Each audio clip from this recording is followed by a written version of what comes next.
السلام علیکم ناظرین، میں اس وقت اسلام آباد انٹرنیشنل ایئرپورٹ پر موجود ہوں۔ آج 13 تاریخ ہے، دوپہر کے 3 ہو رہے ہیں، اور یہاں صورتحال یہ ہے کہ جو لوگ اقامہ ہولڈ ہیں، جن کے پاس اقامہ ہے، فیملی ہے یا ورک ویزا ہے، اقامے والے لوگوں کو ہی صرف اجازت دی جا رہی ہے ٹریول کے لیے۔ اس کے علاوہ آزاد اور وزٹ ویزے والے پہ مکمل طور پر پابندی ہے۔ کوئی شخص وزٹ ویزے والا ہو، آزاد ہو یا فیملی جو نیو جا رہے ہیں، کسی کو کوئی الاؤ نہیں ہے ٹریول کے لیے۔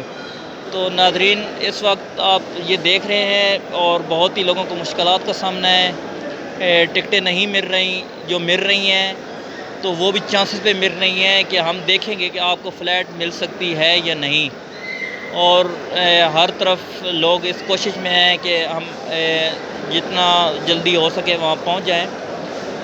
یہ ہماری ڈیڈ لائن جو گورنمنٹ کو ملی تھی، یہ 72 گھنٹوں کی تھی، اور پرسوں 15 تاریخ 3 بجے دوپہر یہ ہیڈ لائن ختم ہو رہی ہے۔ اس کے بعد ایئر لائن والوں کا کہنا تھا کہ آگے نئے لائحہ عمل کا جو اعلان ہوگا اس کے بعد نیا شیڈول جاری ہوگا، لیکن جو یہ پہلی ڈیڈ لائن ملی تھی یہ 15 تاریخ 3 بجے تک ہے، اور صرف اقامہ ہولڈ کے لوگ جو چھٹی پہ آئے ہوئے تھے وہی لوگ ٹریول کر سکتے ہیں۔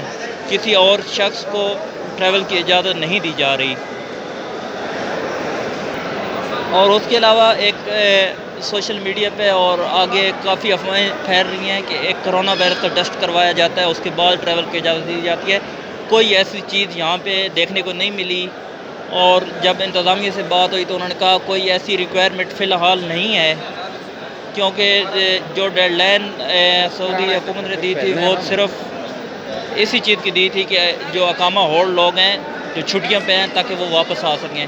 اس کے علاوہ انہوں نے مکمل طور پر پابندی لگا دی ہے، اور نیو ٹکٹ جو بکنگ ہو رہی ہے اقامہ ہولڈ کے لیے وہ 15 تاریخ 3 بجے تک ہے۔ اس کے علاوہ فی الحال کوئی بکنگ نہیں کی جا رہی۔ اس کے بعد جو نیا شیڈول جاری ہوگا اس کے مطابق ایئر لائن والوں کا کہنا ہے کہ ہم ٹکٹیں وغیرہ دیں گے، لیکن فی الحال 72 گھنٹے کی ڈیڈ لائن ہے، وہ پرسوں 15 تاریخ کو پوری ہو جائے گی۔